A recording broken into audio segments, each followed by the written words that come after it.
적절한 인사말이 있으면 인사를 나눌 수 있겠는데, 해피 추석 그럴 수도 없고, 그죠? 어쨌든 여러분 추석을 맞이해서 여러분 모두에게 기쁨과 또 큰 즐거움이 있기를 바랍니다. 추석을 맞아서 우리가 대부분 다 고향을 방문을 하고 또 흩어져 있던 부모, 형제, 친구들, 친척들을 만나고 합니다. 그러나 여러 가지 형편으로 고향에 가지 못하는 분들도 많이 있는 줄 생각을 합니다. 가지 못하는 분들이라면은 그리움이 더 클 수밖에 없겠죠. 아마 이 자리에도 그런 분들이 계신 줄 생각을 합니다. 우리가 속히 우리가 가고 싶어 하는 곳에 자유롭게 또 찾고 가고 하는 그런 날들이 이르기를 소망을 합니다. 이 땅에서 우리의 고향이 어디든지 간에 오늘 우리가 본문을 보면은 우리 믿는 모든 사람들이 다 누리는 이 또 다른 귀향에 대해서 이야기를 하고 있는 것을 보게 됩니다. 믿음 안에서 우리가 누구든지 갈 수 있는 귀향, 누구든지 가는 그 귀향을 이야기를 하고 있습니다. 이 귀향은 땅 위에서 우리가 고향을 방문하는 것보다 말할 수 없이 더 복되고 멋진 일로 소개가 되고 있습니다. 우리가 이제 고향을 방문을 한다, 차를 몰고 나가서 먼 고속도로 길을 다 달리고 목적지에 도달을 하면은 우리 내비 아가씨가 그렇게 안내를 해주지 않습니까? 목적지에 다 이르렀습니다. 도달했습니다. 안내를 종료하겠습니다. 그렇게 안내를 해줍니다. 이것과 같이 오늘 우리 본문에도 여러분이 목적지에 도달하셨습니다. 이렇게 일러주고 있습니다. 믿음의 사람들 여러분이 다 목적지에 이르렀습니다. 어디에 그 말씀이 나옵니까? 22절을 보면은 그러나 너희가 이룬 곳은 여기 너희가 이룬 곳은 할 때 사용하고 있는 이 동사는 여러분은 이곳에 도달하셨습니다. 이미 도착해 있는 상태입니다. 그런 형태의 말씀입니다. 18절하고 대비가 되고 있죠. 너희가 이룬 곳은 이런 곳이 아니고, 그리고 22절에 바로 이런 곳입니다. 그러니까 18절과 22절이 좀 뚝 떨어져 있긴 하지만은 같이 연결이 되어 있습니다. 너희가 이룬 곳은 A가 아니고 B입니다. 이런 방식이죠. 이미 우리는 도착해 있는 사람들이다 하는 것입니다. 우리가 도착한 곳이 어디라고 이야기를 합니까? 22절에 보면은 시온산이라고 이야기를 합니다. 그것은 또 살아계신 하나님의 도성 하늘의 예루살렘이라고 또 이야기를 합니다. 천만 천사다. 하늘에 기록한 장자들의 총회와 교회다. 만민의 심판자이신 하나님께다. 또 온전하게 된 의인의 영들에게다. 새 언약의 중보이신 예수께다. 그리고 아벨의 피보다 더 낫게 말하는 뿌린 피에 도착을 한 것이다. 이 하나하나들이 다 우리가 이르러 있는 장소, 또 우리가 이르러 만나는 그 영광스러운 주님을 말씀해 주고 있습니다. 먼저는 우리가 이룬 곳이 아닌 곳이 뭐냐, 그것을 먼저 소개를 해주고 있지 않습니까? 18절, 19절의 말씀입니다. 너희의 이런 곳은 만질 만한 불붙는 산과 허군과 흑암과 폭풍과 나팔 소리와 말하는 소리가 아니다. 우린 이곳에 이르러 있는 것이 아니다. 무엇을 이야기를 하겠습니까? 우리가 도달해 있는 시온산이 아니라 시내산을 이야기를 하지 않습니까? 우리가 잘 아는 것처럼 이 시내산은 이스라엘 백성이 출애굽해서 도달했던 곳입니다. 그곳에서 하나님을 만나고 모세를 통해서 율법을 받고 또 하나님과 언약을 체결한 곳입니다. 그런데 우리 신약교회가 이르러 있는 곳은 이런 시내산이 아니라 영적 시온산이다. 하늘의 도성이다. 이렇게 이야기를 하고 있는 것입니다. 여러분, 이 시내산의 분위기를 보시면 어떤 분위기입니까? 그곳은 만질 수 있는 곳이라 하였습니다. 곧 우리가 도달한 영적 시온산이 만질 수 없는 곳입니다. 그것과 대비해서 보면은 만질 수 있는 곳입니다. 불이 붙는 산이라 했습니다. 침침함이 있는 곳이고 흑암이 있는 곳이고 폭풍이 있는 곳이고 나팔 소리가 있는 곳이고 말하는 하나님의 소리가 들려오던 곳입니다. 여러분 생각을 해보십시오. 우리가 하나님의 음성을 듣는다면 얼마나 놀라운 일이겠습니까? 얼마나 영광스러운 일이겠습니까? 그러나 이스라엘 백성들이 시내산에 도달해서 하나님의 강림과 하나님의 친히 말씀하시는 음성을 들을 때에 그들은 감당하지를 못했습니다. 견뎌내지를 못했습니다. 하나님의 영광과 얼굴을 친히 배울 수가 없었습니다. 왜 그렇습니까? 우리 인간은 거룩하지 못한 존재이고 죄악된 존재이고 더러운 존재들입니다. 이런 존재가 거룩하신 그 하나님의 면전에 나아가서 하나님을 친히 배웠고 그의 음성을 듣는 것은 견딜 수 없는 일입니다. 죽음이 두려운 일입니다. 그렇기 때문에 이 시내산의 분위기는 어두움과 침침함과 두려움으로 특징이 되고 있는 것입니다. 정말 그곳이 생각해 보면은 기쁨이 충만해야 될 곳인데 그러나 기쁨 대신 오히려 어둠이 더 크게 작용하고 있는 것을 우리가 보지 않습니까? 이 장면은 말할 것도 없이 요약입니다. 우리가 출애굽기 19장 16절로 19절까지의 말씀을 보면은 좀 더 자세하게 이때 광경을 묘사를 해 주고 있습니다. 셋째 날 아침에 우레와 번개와 빽빽한 구름이 산 위에 곧 시내산 위에 있고 나팔 소리가 매우 크게 들리니 진중에 있는 모든 백성이 다 떨더라. 시내산의 연기가 자욱하니 여호와께서 불 가운데서 거기 강림하심이라. 그 연기가 온기가마 연기같이 떠오르고 온 산이 크게 진동하며 나팔 소리가 점점 커질 때에 모세가 말한즉 하나님이 음성으로 대답하시더라. 하나님께서 음성으로 대답하시는 이 모습으로 강림을 하였지만은 이스라엘 백성은 다 두려워하였습니다. 심지어 모세조차도 내가 심히 두렵고 떨린다 할 만큼 모세조차 두려워했던 그런 두려움이 가득한 모습을 우리가 볼 수 있습니다. 그러나 사랑하는 성도 여러분, 오늘 신약 성도들인 저와 여러분들이 이런 곳은 어떤 곳입니까? 그것은 22절 이하에 잘 기록이 되어 있는 것처럼 그곳은 기쁨과 즐거움과 밝음이 있는 곳입니다. 시온산입니다. 살아계신 하나님의 도성인 하늘 예루살렘입니다. 축제 모임 중에 있는 천만 천사들입니다. 하늘에 기록된 장자들의 교회입니다. 만민의 심판자이신 하나님입니다. 온전하게 된 의인의 영들입니다. 새 언약의 중보자이신 예수 그리스도께입니다. 아벨의 피보다 더 나은 것을 말하는 뿌린 피에 우리는 이미 도달해 있다, 이르러 있다, 이렇게 말씀해 주고 있습니다. 여러분, 조금 전에 제가 읽은 것은 우리 한글 번역과는 약간 차이가 나는 부분이 있습니다. 우리 한글 번역에 특별히 보면은 이 천만 천사들에 대하여 언급을 하고 있는데 천만 천사와 그리고 끊어서 23절에 하늘에 기록한 장자들의 총회와 교회와 이렇게 끊어놓고 있습니다. 네, 여기에 이제 중요한 단어 한 가지가 나타나는데 우리 한글 번역에 이제 총회다, 모임이다 이렇게 번역을 해놓은 단어입니다. 이는 축제 모임을 가리키는 파네귀라이라는 헬라어 하나를 쓰고 있습니다. 근데 이 단어가 어디에 연결이 되는가 하는 것은 조금 논란이 되는 부분입니다.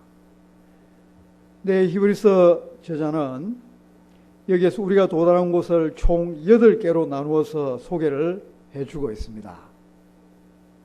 네, 파네기레이라는 이 단어는 하늘에 기록된 장자들의 그 교회 이 단어와 연결이 되기보다도 오히려 천만천사 이것과 연결을 시켜서 읽는 것이 더 낫겠습니다. 다시 말해서 이 천만천사들이 어떤 상태로 지금 있느냐, 그들이 곧 축제 모임 가운데 모여 있다, 이렇게 소개를 해주고 있는 거죠. 왜 우리가 그렇게 읽는 것이 더 좋으냐면은 이번 기록자는 이 항목들 하나하나를 그리고라는 이 접속사를 가지고 연결을 시켜 나아가고 있기 때문에 그렇습니다. 그래서 이 그리고가 어느 단어 앞에 놓여 있느냐면은 하늘에 기록한 장자들의 교회, 이 표현 앞에 놓여 있습니다. 그렇기 때문에 이 축제 모임은 장자들과 연결을 시키기보다는 오히려 천만천사와 연결을 시켜서 읽는 것이 더 좋겠습니다. 그래서 이 천만천사들조차도 축제 모임 가운데서 축제를 벌이면서 하나님을 찬양하고 높이고 있는 이런 영광스러운 모습으로 우리가 도달한 이 시온산의 모습을 소개를 해주고 있는 거죠. 여러분, 여기에 있는 8가지 항목들 하나하나가 다 얼마나 영광스러운 모습을 보여주고 있는지 모르겠습니다. 살아계신 하나님의 도성 천상 예루살렘이라고 이야기를 하지 않습니까? 지상에도 예루살렘이 있습니다. 그러나 우리가 도달한 것은 그 지상 예루살렘 정도가 아닙니다. 우리는 천상 예루살렘, 하늘 예루살렘에 도달해 있는 것입니다. 축제 모임 중인 천만 천사들과 함께 우리는 동참해서 하나님을 높이고 하나님의 구원을 높이는 그런 자리에 도달해 있는 것입니다. 하늘에 기록된 장자들의 교회에 우리는 참여하고 있는 것입니다. 이는 단순히 어떤 다른 무리들을 이야기하는 것이 아닙니다. 이 장자들의 모임 가운데 저와 여러분들이 함께 부름받아 참여하고 있는 것입니다. 뿐만 아니라 만민의 심판자 되신 하나님 앞에 나아가 있습니다. 그러나 우리는 더 이상 심판을 두려워하지 않습니다. 구원받은 하나님의 백성으로 하나님을 만나기 때문에 그렇습니다. 온전하게 된 의인의 영들 앞에 우리는 나아가 있습니다. 역시 어떤 다른 대상들을 이야기하는 것이 아닙니다. 저와 여러분들이 예수 그리스도를 믿어서 믿음을 말미암아 온전하게 의롭게 된 그런 자들로 이 자리에 참여하고 있는 것입니다. 새 언약의 중보 되신 예수 그리스도 앞에 우리는 나아가 있습니다. 아벨의 피보다 더 나은 것을 말하는 뿌린 피를 우리는 힘입어서 하나님 앞에 지금 서고 있는 것입니다. 여러분, 여기 왜 아벨의 피를 이야기를 하겠습니까? 아벨의 피에 무슨 중보의 능력이 있기 때문에 그럴까요? 전혀 그렇지 않습니다. 오직 예수 그리스도의 피에만 우리를 대속하는 대속의 능력이 있습니다. 그러나 왜 여기 아벨의 피를 이야기를 하고 있습니까? 우리가 창세기 4장 10절의 말씀을 볼 것 같으면 아벨이 가인에 의하여 죽임을 당하지 않습니까? 하나님께서 이 아벨을 찾으십니다. 그러나 가인은 시치미를 떼죠. 내가 내 동생을 지키는 자입니까? 그가 어디 있는지 내가 모르겠습니까? 모릅니다. 그러나 하나님께서는 그 땅에서 부르짖는 아벨의 피가 외치는 소리를 들으신다라고 말씀을 하고 있습니다. 억울한 한 죄인의 피의 외침을 하나님께서 들으십니다. 그렇다면 하나님께서 저와 여러분들을 위하여 흘려주신 예수 그리스도 그 가장 고귀한 피의 외침을 듣지 않으시겠습니까? 아벨의 피의 외침조차 들으시는 하나님이신데 저와 여러분들을 위하여 흘려주신 예수 그리스도의 그 피의 외침을 하나님께서 듣지 않을 수가 없습니다. 하나님 그것을 듣고 계십니다. 그 피가 저와 여러분을 위하여 지금 대변하고 있는 것입니다. 아버지여, 이 영혼을 위하여, 이 영혼의 죄의 대속을 위하여 내가 죽었고 피 흘렸나이다. 이 영혼을 주께서 받아 주시옵소서. 그를 위하여 흘린 내 피를 받으심과 같이 그 영혼을 받아 주시옵소서. 이것이 시온산에서 예수 그리스도께서 저와 여러분을 위하여 하고 계신 대제사장의 사역입니다. 이것이 우리가 이런 시온산의 모습입니다. 여기에는 구원의 기쁨이 있고 축제의 기쁨이 있고 밝음이 있는 곳이지 않습니까? 그만큼 과거 첫 언약이 체결되었던 시내산의 모습과는 너무나 다른 승리의 모습이 이곳에 차고 넘치는 것을 보게 되는 것입니다. 이것이 저와 여러분 새 언약 백성이 이미 도달해 있는 곳의 모습입니다. 우리는 이미 이곳에 도달해 있다라고 일러주고 있는 것입니다. 우리가 믿음으로 살아간다는 것은 바로 이곳에서부터 살아가는 것을 이야기를 합니다. 이곳은 우리가 장차 이룰 곳이지만은 그러나 성경은 단지 미래 차원에서 이것을 이야기를 하고 있지 않습니다. 물론 말할 것도 없이 우리는 이곳을 향하여 나아가고 있습니다. 그러나 이것은 단지 우리의 미래로만 놓여 있는 것이 아닙니다. 이미 저와 여러분은 믿음으로 예수 그리스도와 함께 이곳에 도달해 있다. 이것이 우리의 새 현실입니다. 이 새 현실을 붙들고 우리는 이 땅 위에서 살아가고 있는 거죠. 여러분, 믿음은 바로 이런 방식으로 우리 속에 차원의 이동이 이루어진다는 것을 이야기를 합니다. 우리는 미래로 이미 나아간 존재들입니다. 그 미래로부터 다시 이 현실 속에 들어와서 이 현실 속에서 우리는 미래를 살아내는 사람들이다. 여러분, 이것이 그리스도인의 모습입니다. 이것이 그리스도인의 정의인 것입니다. 또 다른 측면을 한번 생각을 해보시겠습니다. 하나님께서 은혜로 이 일을 우리에게 이루어 주셨는데 이런 차원 이동의 삶을 살아간다는 것이 생각처럼 그렇게 쉽지만은 않다라는 사실입니다. 왜냐하면 우리가 발붙이고 살아가고 있는 이 세상은 하나님의 뜻과는 전혀 다른 체계로 움직여가고 있기 때문에 그렇습니다. 이미 저와 여러분 예수 그리스도로 말미암아서 이 천상 예루살렘의 시민이 되어 있는 사람이지만은 그러나 또한 동시에 우리는 이 세상 도시의 이 세상 나라의 시민으로 살아가야 되는 사람들입니다. 이런 상황이 우리 그리스도인들에게 긴장을 주지 않습니까? 그래서 우리는 쉽게 믿음의 긴장을 풀어버려서도 안 되고요.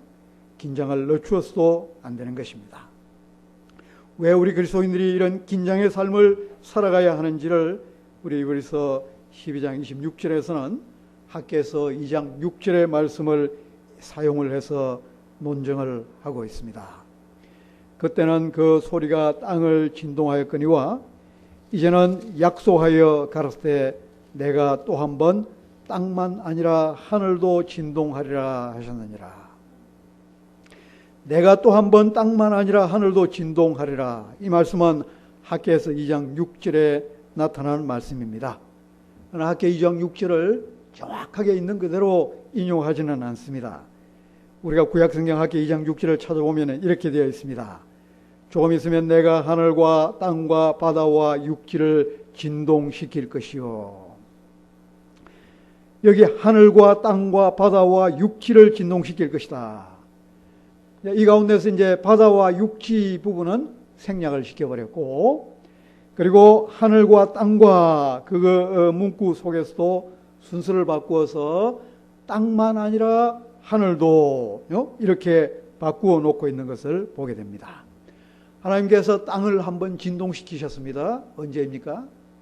하나님께서 시내산에 강림하실 때, 시내산에 강림하실 때 하나님께서는 그 땅을 흔드셨습니다. 그 땅 속에 흔들림이 있었고 또한 울림이 있었고 그로 말미암아 두려움이 일어났던 것을 출애굽기 19장 말씀이 소개해 주고 있지 않습니까?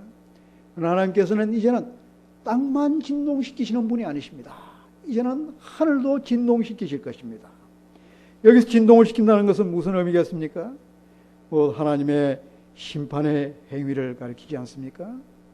그래서 학개 2장 6절에서 하나님께서 내가 하늘과 땅과 바다와 육지를 진동시킬 것이다 라고 말씀을 하시는 것은 하나님께서 전능하신 심판의 주로 임할 것이다 라는 것을 이야기를 하고 있습니다. 하나님께서 심판을 하신다는 것은 그게 항상 양면이 있거든요. 하나님은 심판하시는 하나님이시면서 동시에 구원하시는 하나님이십니다.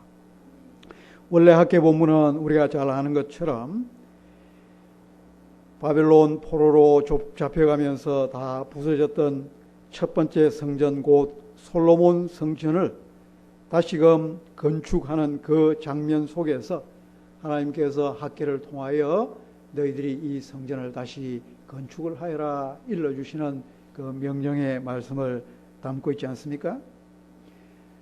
많은 그 학계 당시에 사람들이 그들 마음속에 의문을 품었습니다. 아니면 불순종하는 마음을 가졌더랬습니다. 지금 당장 우리가 살아가는 삶의 터전을 일구는 것도 급급한 일인데 어떻게 성전을 다시금 짓는 이 거대한 역사를 우리가 감당을 할 수 있겠습니까? 아직은 때가 아닙니다. 아직은 때가 아닙니다. 그러나 하나님께서 뭐라고 말씀하십니까? 너희들이 너희의 집은 판벽한 집은 짓기에 급급하면서 어찌하여 나를 위한 예배의 중심이 되며 이 민족 재건의 중심이 되는 이 성전은 이와 같이 아무 관심 없이 허물어진 채 내버려 둘 수가 있느냐 지체하지 않습니까? 그러면서 하나님께서 그들에게 일러주시는 말씀이 바로 이런 말씀입니다. 너희는 가만히 있을지 모르지만 내가 나설 것이다. 내가 하늘과 땅과 바다와 육지를 진동시켜서라도 열방의 보아들이 예루살렘 성전으로 향하게 하실 것이다. 이렇게 일러주고 있는 말씀입니다. 그처럼 하나님께서 이스라엘 백성을 구원하시고 심판하시는 행위를 통하여 열방의 모든 보아들이 예루살렘으로 모여들게 만들 것이다. 이런 약속의 말씀을 주고 계시는 거죠. 근데 구약의 맥락 속에서는 이 약속의 말씀이 다분히 물질적인 방식으로 그리고 민족적인 방식으로 제시가 되고 있습니다. 오늘 우리 신약시대의 이 약속은 어떤 의미를 가지겠습니까? 하나님께서는 예수 그리스도를 통해서 여전히 심판의 하나님이면서 또한 구원의 하나님이십니다. 하나님은 이제 그의 새 언약 백성 곧 구원의 백성을 위하여서 진동하지 아니하는 나라, 영원히 흔들리지 아니하는 나라, 그 터가 견고한 나라, 그 나라를 세우시려고 하고 계신 것입니다. 그래서 하나님은 이 흔들리지 않는 나라, 진동하지 않는 나라를 세우시기 위해서 다시 한번 땅을 뒤흔드시는 심판의 행위를 하시겠다라고 일러주고 계시는 것입니다. 그러나 사랑하는 성도 여러분, 우리는 이미 예수 그리스도로 말미암아 심판을 통과한 사람들이지 않습니까? 그렇기 때문에 하나님께서 다시 한번 이 천지를 그것도 하늘을 뒤흔드시는 이런 심판의 행위를 하실지라도 그것이 저와 여러분들에게는 두려움이 아닙니다. 무서움이 아닙니다. 우리에게 그것이 더 이상 공포가 아닙니다. 오히려 그것은 우리에게 놀라운 약속이며 축복이지 않습니까? 왜? 심판하시는 하나님의 목적이 분명하기 때문에 그렇습니다. 왜 하나님께서 지금 있는 이 하늘을 뒤흔드시는 그런 행위를 하실 것이냐? 영원히 흔들리지 아니하는 나라, 진동하지 아니하는 나라, 그것을 견고히 세우시기 위함이기 때문에 그렇습니다. 그러므로 우리가 흔들리지 않는 나라를 받았은즉 은혜를 받자. 여기 은혜를 받자라는 말씀은 오히려 감사하자 이렇게 읽는 것이 더 적합하겠습니다. 우리가 흔들리지 않는 나라를 받고 있은즉 은혜를 받자, 오히려 감사하자. 그렇죠? 사랑하는 성도 여러분, 여러분 그 나라를 받고 있습니까? 그 나라를 받으셨습니까? 감사하십시다. 우리의 힘으로, 우리의 노력으로 우리가 지불한 그 어떤 대가를 가지고도 이 흔들리지 않는 나라를 살 수도 없고 얻을 수 없습니다. 오직 하나님의 무한하신 은혜 가운데서 이 흔들리지 않는 견고한 나라를 저와 여러분들에게 값없이 주시지 않았습니까? 그러므로 우리는 감사할 것밖에 없습니다. 날마다 그 나라의 시민됨을 확인하면서 살아가시기를 바랍니다. 여러분, 그것이 구체적으로 무엇을 이야기를 하는 것일까요? 조금 더 본문을 넓혀 보기를 바랍니다. 우리가 본문 읽은 18절 말씀 바로 앞에 14절로 17절의 권면의 말씀이 주어지고 있습니다. 모든 사람과 더불어 화평함과 거룩함을 따르라 라는 권면의 말씀인데, 이 권면의 말씀은 무엇과 연결이 되느냐 하면은 18절 그리고 22절과 직결이 되고 있습니다. 우리 번역에는 잘 살리지를 못했지만은 18절은 어떤 단어로 시작을 하냐면은 왜냐하면 이라는 이 접속사로 시작이 되고 있습니다. 왜냐하면. 다시 말해서 이 전체를 구성을 하면은 이렇게 연결이 됩니다. 여러분이 모든 사람과 더불어서 화평과 거룩의 공동체를 추구하기 위하여 애를 쓰십시오. 왜냐하면 여러분이 이르러 있는 곳은 저 시내산 차원이 아니라 영적 천상 시온산에 이미 이르러 있기 때문에 그렇습니다. 이것이 전체의 구조입니다. 이미 우리가 천상 시온산에 도달해 있는 사람들이기 때문에, 그래서 우리는 이 세상을 살아가면서 어떤 모습으로 살기를 힘써야 되느냐? 우리가 공동체 차원에서 화평과 거룩의 공동체를 이루기 위하여 힘쓰면서 살아가야 된다는 것입니다. 다시 말해서 미래의 새 현실이 우리에게 믿음으로 이미 주어져 있는 그런 새로운 사람으로 살아가는 만큼 오늘 이 땅 위에 살아가는 우리의 삶의 시간 동안 무엇을 힘쓰면서 살아가야 될 것인가? 개인적 차원에서, 공동체적 차원에서 우리가 거룩을 지키기 위하여 힘쓰며 살아가야 된다. 이 세상 사람들이 살아가는 것과 같은 그런 삶의 원리를 따라 살아갈 것이 아니라 하늘 천상 예루살렘의 시민된 사람의 그런 자격과 그런 삶의 원리를 따라서 그것을 구현하면서 살아가기를 힘쓰는 사람들이 되어야 한다는 것입니다. 여러분, 그것이 구체적으로 무엇을 이야기를 하고 있습니까? 특별히 우리가 15절 말씀을 보면은 너희는 돌아보아서 하나님의 은혜에 이르지 못하는 자가 있는가 두려워하고, 또 쓴뿌리가 나서 괴롭게 하고 많은 사람이 이로 말미암아 더러움을 입을까 두려워하고, 음행하는 자와 혹 한 그릇 식물을 위하여 장자의 명분을 판 에서와 같이 망령된 자가 있을까 두려워하라. 세 가지 두려워하라 라는 이 말씀을 주고 있습니다. 특별히 우리가 쓰기를 좋아하는 이 쓴뿌리라는 문구가 15절 속에 나타나고 있지 않습니까? 종종 우리가 이런 쓴뿌리라는 이야기를 할 때에 좀 심리적인 방식으로 쓰기를 좋아합니다. 그래서 내 마음속에 무슨 쓴뿌리가 돋아나지 않는가. 종종 우리가 쓴뿌리 하면 내 마음에 있는 미움이라든지 정오라든지 안 그러면 원망이라든지 그래서 내 마음을 좀 어둡게 만들고 가라앉게 만드는 그런 요소를 가리켜서 이제 쓴뿌리다 이렇게 적용하기를 좋아하는데, 그러나 사실은 성경에서 쓴뿌리를 이야기를 할 때는 그것과는 조금 맥락이 다릅니다. 우리가 이 문구는 어디에 나타날 문구냐 하면은 신명기 29장 18절로 19절에 나타나고 있는 문구입니다만은 그것을 인용해 보면 그렇습니다. 너희 중에 남자나 여자나 가족이나 집하나 오늘 그 마음이 우리 하나님 여호와를 떠나서 그 모든 민족의 신들에게 가서 섬길까 염려하며 독초와 쑥의 뿌리가 너희 중에 생겨서 이 저주의 말을 듣고도 심중에 스스로 복을 빌어 이르기를 내가 내 마음이 완악하여 젖은 것과 마른 것이 멸망할지라도 내게는 평안이 있으리라 할까 함이라. 이 구절에 나오는 독초와 쑥의 뿌리, 이 쑥의 뿌리라는 이 표현이 다름 아닌 이 쓴뿌리라는 이 표현의 근원이 되고 있습니다. 그렇다면 신명기 29장의 말씀에서 이 독초의 뿌리, 쑥의 뿌리는 무엇을 이야기를 하겠습니까? 그것은 곧 우리가 하나님과 언약을 맺은 언약 백성의 삶을 살아가고 있는데, 그 중에 어떤 사람이 우상 숭배하는 일을 도입을 합니다. 그래서 우상을 따라가는 삶을 살아가는 것입니다. 거기에서 그치지 않습니다. 자기 자신이 우상 숭배하는 그 일을 합리화하고 정당화하는 그런 이 행위를 하고 있습니다.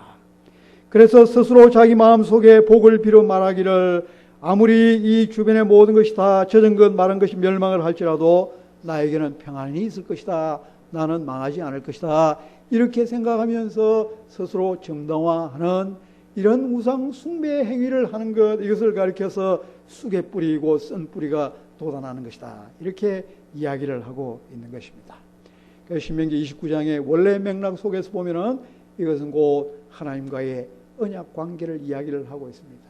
하나님과 언약 맺은 언약 백성으로 부름을 받고 있음에도 불구하고 그러나 그 마음속에 하나님을 떠나서 우상 숭배하는 행위, 곧 하나님의 그 모든 구원의 행위를 아무렇지도 않은 것처럼 다 저버리고 오히려 자신들을 위하여 아무런 구원도 베풀어 주지 못하는 우상들 앞에 나아가서 그 우상들 앞에 예배하고 절하는 이와 같은 언약을 깨트리는 행위, 이것을 가리켜서 은혜에서 떠나가는 것이다 라고 이야기를 하고 있습니다. 그 마음속에 곧 독의 쓴 뿌리를 가지는 것이다, 이렇게 이야기를 하고 있습니다. 그것을 정당화하여서 자기 자신이 멸망의 길로 나아갈 뿐만 아니라 곧 이스라엘 공동체를 멸망의 길로 나아가게 만드는 이런 일을 하는 사람을 가리켜서 쓴 뿌리라고 이야기를 하고 있는 것입니다. 저와 여러분이 이 세상 살아가면서 이런 쓴 뿌리가 되어서는 안 되겠습니다. 오늘 이 교회 가운데서 쓴 뿌리가 되어서 안 되겠고, 이 세상 가운데서 우리가 쓴 뿌리가 되어서는 안 되겠습니다. 곧 하나님의 은혜의 언약에 견고하게 매여서 그 값없이 주신 은혜만을 붙잡고 살아가는 그런 사람이 처음부터 끝까지 되어야 하겠다라는 것입니다. 우리가 그런 은혜 백성으로 살아갈 때에 우리 안에 빛나는 것이 무엇이겠습니까? 하나님께서 우리 안에 새 현실로 공급해 주신 천국 예루살렘의 시민의 빛나는 모습입니다. 새 언약 백성의 아름다운 모습이 이 세상 가운데서 더욱더 드러나고 빛나게 되는 것을 믿습니다. 여러분 자신 스스로 늘 먼저 살피시기를 바랍니다. 흔들리지 않는 그 나라를 이미 받은 그 축복에 부합된 삶을 살아가고 있는지 여러분 자신을 늘 살피면서 살아가시기를 바랍니다. 나아가서는 우리 공동체가, 우리 교회가 정말 이 언약 백성으로의 부름에 부합된 삶을 살아가고 있는지 여러분 곁에 계시는 지체들 한 사람 한 사람을 세밀하게 잘 살피면서 교회 생활을 해 가시기를 바랍니다. 여러분, 세상 속에서의 명절, 그것이 항상 좋은 것 같지만은 않습니다. 참 거기에 좋은 요소가 많이 있기는 합니다만은, 그래서 명절 증후군이다 이런 말도 많이 쓰고 있지 않습니까? 명절을 한번 지내고 나면은 왠지 피곤하고, 왠지 짜증나고, 왠지 우리 안에 갈등이 도사리고 있다는 것을 다시 확인하고, 그래서 뭔가 사이가 더 멀어져 버리게 되는 일도 많이 일어나고 있습니다. 부부들 사이에도 명절을 한번 세고 오면은 이혼율이 갑자기 증가한다고 이야기를 하지 않습니까? 얼마나 힘이 들고 치였으면은. 그만큼 우리가 세상 속에서 명절을 맞이하면은 왠지 기대감은 커집니다. 그러나 우리가 현실 속에 들어가 보면은 만족은 한없이 떨어집니다. 이것이 우리의 현실입니다.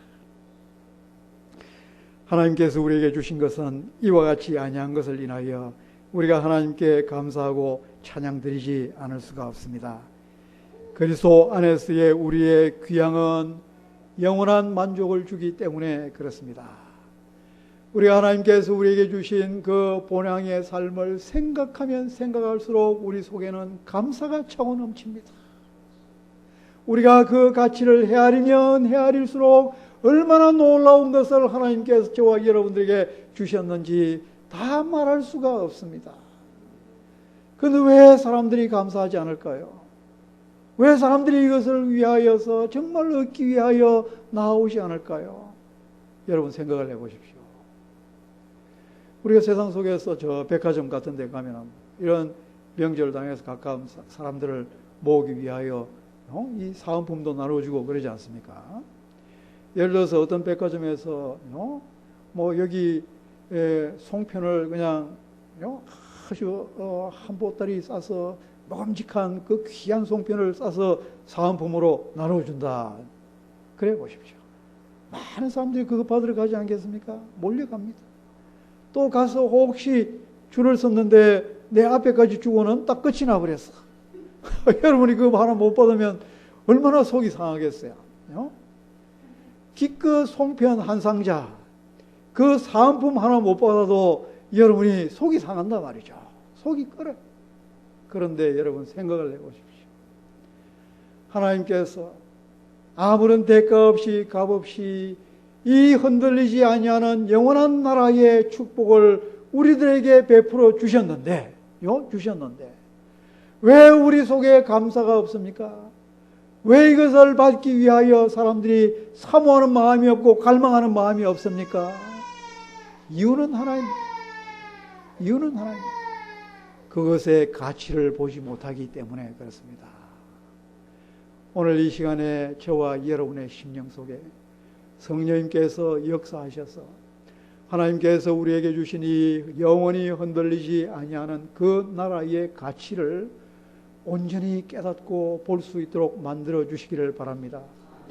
우리의 영혼의 눈을 떠서 그것을 보면 볼수록 우리에게 믿음으로 하나님께서 주신 선물이 얼마나 고귀한 것인지, 얼마나 값진 것인지, 우리가 이 세상 속에서 가치 있게 생각하는 그 모든 것 다 내어버려도 하나도 아깝지 아니한 그런 놀라운 가치 있는 것을 하나님께서 우리에게 허락하여 주셨는데, 날마다 우리가 이 가치를 더 깊이 깨닫고 살아가면 좋겠습니다.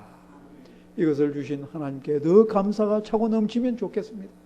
그리고 이것을 더 나누면서 더 전하면서 살아가면 좋겠습니다.